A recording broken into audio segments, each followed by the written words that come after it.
আল্লাহর কাছ থেকে চাই নিতে হবে। কিন্তু যার যোগ্যতা আছে, তৌফিক আছে, আল্লামা রফিকুল ইসলাম মাদানী মাশাআল্লাহ প্রতি মাসে আল্লাহ তাআলা, আপনারাও শুনছেন না, ওয়াজে বলছে বাইরে হওয়ার পর থেকে অল্প দিনের ভিতরে 1 কোটি টাকার বেশি শুধু হাদিয়া পাইছে। ওয়াজে বলছে না, ওয়াজের ভিতরে আছে কোটি টাকার মতো, বাড়ি করছে, জমি কিনছে, মাদ্রাসা করতেছে, মসজিদ করতেছে, সব আল্লাহ দিয়েছে। ঠিক না রে? উম্মত ভালোবাসে এই জন্য, ঠিক কিনা? আরে বাইরে কেউ কেউ অপবাদ দিছে যে উনি টাকা চায়, তখন উনি বলছে আমি কিভাবে টাকা চাইতে পারি? উম্মত তো আমাদেরকে এভাবে এভাবে গ্রহণ করেছে, প্রচুর পরিমাণ মানুষ আমাদেরকে হাদিয়া দেয়, আলহামদুলিল্লাহ। আমরা এটা যোগ্য না, আমরা নিজেকে এটা কি মনে করি না যোগ্য মনে। আল্লাহর কাছে মাঝে মধ্যে ভয় হয়, না জানি দুনিয়াতেই আজর পাইয়া যাইতেছি, বিনিময় দুনিয়াতে পাইয়া গেলে তো আমাদের আখিরাত বরবাদ। আল্লাহর কাছে আমরা বলি আল্লাহ প্রয়োজনে দুনিয়ার দরকার নাই, কিন্তু আখিরাত যেন কোনোভাবে না হারাই। ওয়াল আখিরাতু খায়রুন ওয়া আবকা। তাহলে আপনি রফিক মাদানিরও কিল্লে বাধ্য করবেন যে না তুমি আর বিয়ে করতে পারবে না? আরে আল্লাহ তৌফিক দিতে, যোগ্যতা আছে। হ্যাঁ, মুফতি ইসমাইল সাহেব দাওয়াত বারাকাতুহু, বিশাল মাদ্রাসার কি মোতামি, হ্যাঁ, কবির শাহ হুজুর, আমার বাইরে হয় ভয় পায় আমাদেরকে নাকি, আমার পক্ষ থেকে কোনো ভয় নেই, রাস্তা ক্লিয়ার ইনশাআল্লাহ। রাজি আছে আলহামদুলিল্লাহ, আলহামদুলিল্লাহ।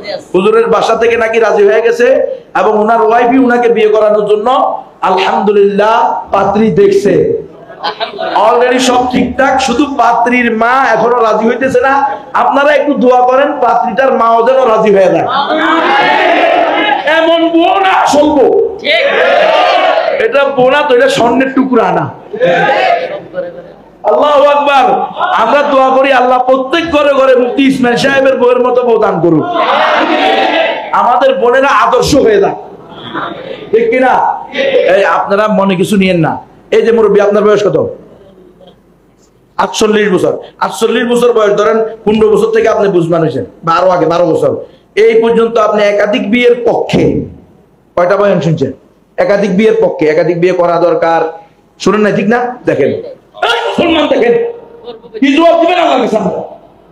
48 বছরের বয়সে কোনদিন একাধিক বিয়ের পক্ষে শুনে নাই, সারা জিন্দেগি একাধিক বিয়ের বিরুদ্ধে শুনছে। চা দোকানে উঠলে অমুকে বউ মারছে রে, 2 বউ আনি পিটার, এতে কেনা, এত হলো গান চুট্টি, এত হলো হিরোইনসি, এত হলো রিক্সা চালক, রিক্সা চালায় আর বিয়ে করে, সকালে করে বিকালে তালাক দেয়, সন্ধ্যায় পিটা। কথা বলেন নাই তো? তো এই কাজই করবে। কিন্তু কবির সাহেব কি করছেন? সমাজের সম্ভ্রান্ত লোক করছেন। সম্ভ্রান্ত লোকদেরকে করা কেন মারামারি হবে, কেন কাটাকাটি হবে? আপনার তবে কাছে 2টা বাড়ি করে দেন, 2টা ফ্ল্যাট করে দেন, 2 জায়গায় রাখেন, কোনো সমস্যা নাই ভাই। আমি কিন্তু এই কথাগুলো এই জন্য বলতেছি, আমি যখন শুনছি 60,000 মুসলিম নারীকে, 60 লক্ষ মুসলিম নারী বেশি, তারপরে 60,000কে কি করে দেওয়া হয়েছে? পাচার করে দেওয়া হয়েছে, আমার কলিজার মধ্যে রক্তক্ষরণ হয়েছে। কেন এটা হলো? আমাদের গাফলতির কারণে হয়েছে, আমাদের জাহিলিয়াতের কারণে হয়েছে। নিজেকে শিক্ষিত দাবি করি, আসলে মূর্খ। তো আমরা আজকে আমাদেরকে বলে যাচ্ছি, আমাদের মা বোনেরা, আপনার বোন আপনার মাকে সেভ করা তো আপনার দায়িত্ব।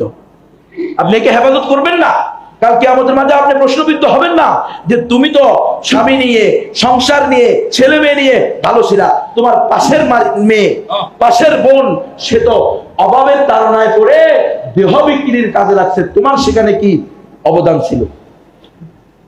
কি রে? মান রাআ মিনকুম মুনকারান ফালিয়ুগাইয়িরু বিয়াদি, তো বিলিসানি, তারপরে হলো বিকলবি, এগুলা কর। এটা খারাপ কাজ না?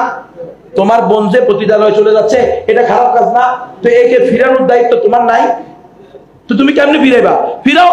তোমার যদি শক্তি থাকে, হাত দিয়া সামর্থ্য থাকলে তুমি তোমার স্বামীকে বিয়ে করাইয়া দাও, যে বোন তুমি পতিতালয়ে যাইও না, আমার স্বামীকে আমি অনুমতি দিলাম। অনুমতি তো দরকার না আসলে।